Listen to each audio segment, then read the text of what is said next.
The Jade Blades from Tournament of Elements always stood out to me as being a fairly unique weapon, but that was because it was one of the first major departures when it does come to the classic Ninjago formula. They were a departure because they were the first weapons that we actually got to see that were also collectibles in the sets that weren't actually used in some capacity to save Ninjago. The golden weapons were used multiple times to save Ninjago, the elemental blades were used to stop the stone army, the techno blades were used to hack the digital overlord, and even after the events of the Jade Blades, the aero blades were used as a means to destroy ghosts. So they are honestly standing out by the fact that they weren't actually utilized in any sort of capacity. But what if I was to tell you that I believe that the Jade Blades actually originally served a bigger purpose within Tournament of Elements, and it was actually scrapped and cut down in favour of a different element that we actually got to see throughout the season? I honestly believe that there is a lot of evidence to suggest that this is the case, and even if it wasn't, have this as an interesting what if and what could have been when it does come to the Jade Blades from the respective season.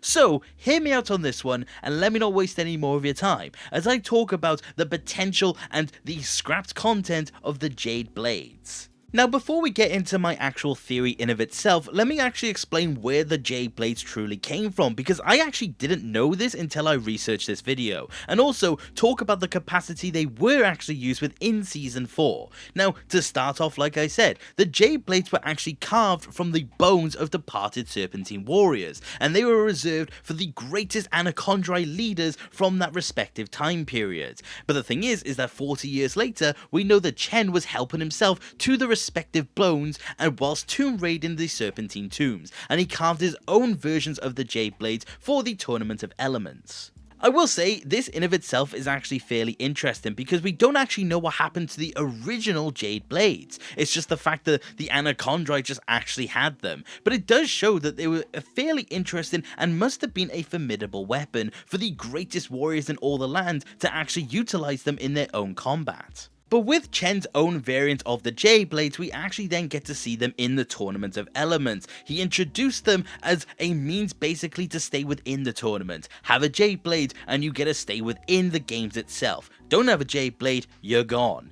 And honestly, I do think that was a fairly fun way of actually deciphering who is staying and who is going. Of course, the tournament was completely rigged, but the thing is that it's still fun nonetheless. But that is basically the only capacity we ever really get to see them in. We only get to see them as essentially a trophy. We get to see all of the ninja and all of the other elemental masters apart from Karloff have one at the beginning of the season, and then we get to see them as the prize throughout the episode verses. And I do really like this. I honestly think it was a really fun little aspect of the season, and the design of the Jade Blades alone are amazing looking. So it was cool to see them in this capacity. The last time we actually got to see it within Season 4 itself was actually during the fight between Lloyd and Camille. The roller skate event was the only time where we also got to see them within combat, and that was only because Lloyd and Camille basically just clashed blades at one point. But we've got to actually see that they did have some form of combat purpose, and I do think that was fairly cool to see. But beyond a brief cameo in Possession and getting to see it with Chen and Day the Departed, we don't actually get to see it again. The Jade Blades are basically gone beyond the point of the first half of the season,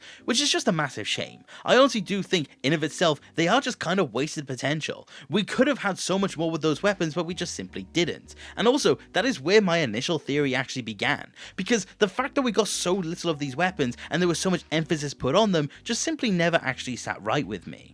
That lack of utilization mixed with the emphasis of the Jade Blades in external media really did tell an interesting story to me. So here is where the theory begins. As we know, the Jade Blades were the collectible within the Ninjago sets, and all of them were made specifically into weapons for the 4 ninja at the time, and we got to see all the unique variants because of it, and there was a lot of emphasis put on those Jade Blades. They were the focus of basically all of the smaller to mid-range sets. In product animation, we got to see them utilized as actual weapons, and even in opportunities for Jade Blades to basically just be the Jade Blades, they opted to not do that. Take the Dojo Showdown set for example. The whole set is basically just meant to be a representation of the tournament, but instead of just having a Jade Blade as a Jade Blade, they offered to have the actual Jade Blade scythe that we actually got to see in another set. So the thing is that it is very clear that we were actually meant to have some form of Jade Blade weapons, and it's further reinforced by other promotional art. A lot of the CG art renders that we actually got in promotion of the season also depicted all of the ninja with these same Jade Blade weapons, and they had fully complete models for them, and they were fully ready to go by all accounts. So the thing is that when the sets depict one thing and the CG renders depict the same thing,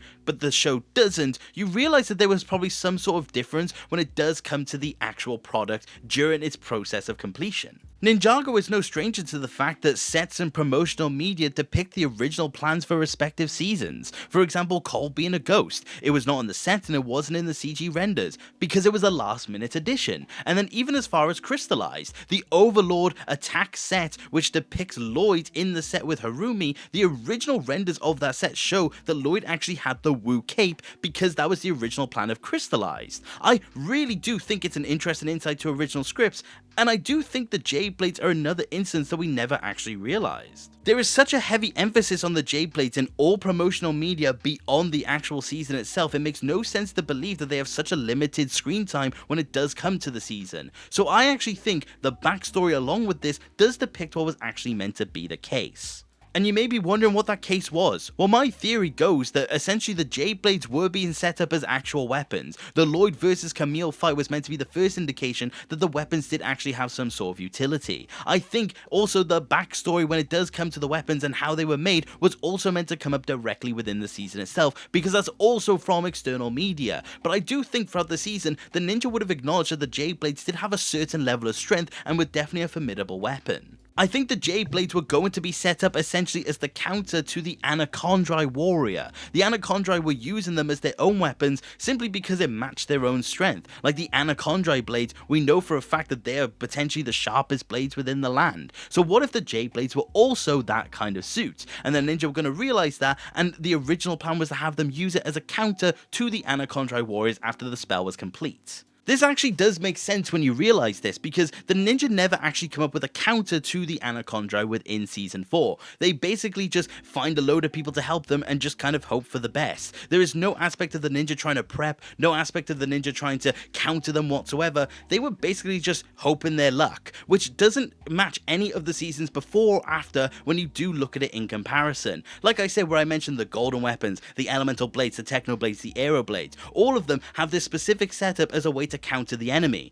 But the Anacondri didn't actually get it. I think the Jade Blades were meant to be that, and it was actually cut. It just makes sense by all accounts, and I could definitely picture them setting it up as a means of the ninja realizing that they do have the ability to take on the warriors, them then fashioning their own weapons out of Jade Blades, and that was going to see what we actually saw within the sets and the promotional media.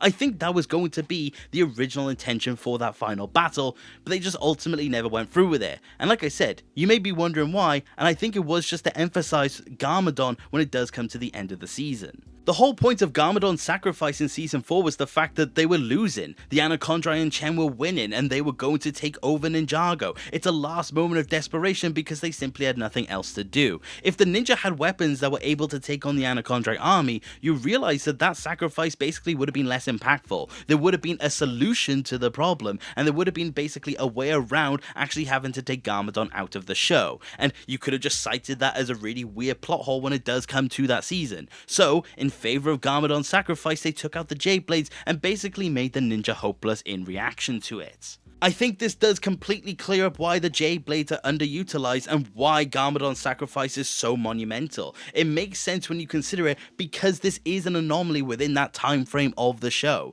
When you do look at it in comparison, like I said, you realize this is the only season where the ninja don't actually try to figure out what counters their enemy. You realize that there is no solution to it and they were just hoping for the best. You realize that this is honestly just kind of a really weird way of getting Garmadon out of the show. It's really funny and honestly doesn't make a lot of sense when you look at it in that perspective, but when you realize that it's probably because the Jade Blades were just too easy of a solution, you kind of understand what was going on there. And that is why I think in the grand scheme of things, the Jade Blades were ultimately cut and scrapped in favor of the Garmadon sacrifice. I honestly think to an extent the Jade Blades were meant to be weapons like we saw in every other instance of promotional media, but they just never went through with it just to have more emphasis on the character. I honestly think this theory makes a lot of sense, and I'm not mad with the results of Season 4, but I do think it clears up why the Jade Blades feel very weird. I do think it clears up why the Jade Blades are underutilized and don't make an appearance in the second half of the season. I think it actually wraps everything together in a cohesive narrative. But this is where I want to know what you think. Do you agree with my theory on why the Jade Blades were underutilized? Do you agree with my idea that they were scrapped in favor of Garmadon's sacrifice? I would love to know what you think, because I do think it explains why these weapons feel so different from the rest within this era of Ninjago. But thank you very much for watching the video, and I do hope you enjoyed, and if you did, please consider subscribing. I love discussing Ninjago with more people, and if you do want to support the channel any further, which you do not have to, you could always become a channel member and join the legends that you see on screen. Each of you are absolute legends, and your support means the absolute world to me. But like I said, that is about it for today, and thank you very much for watching. Take care. Okay, bye!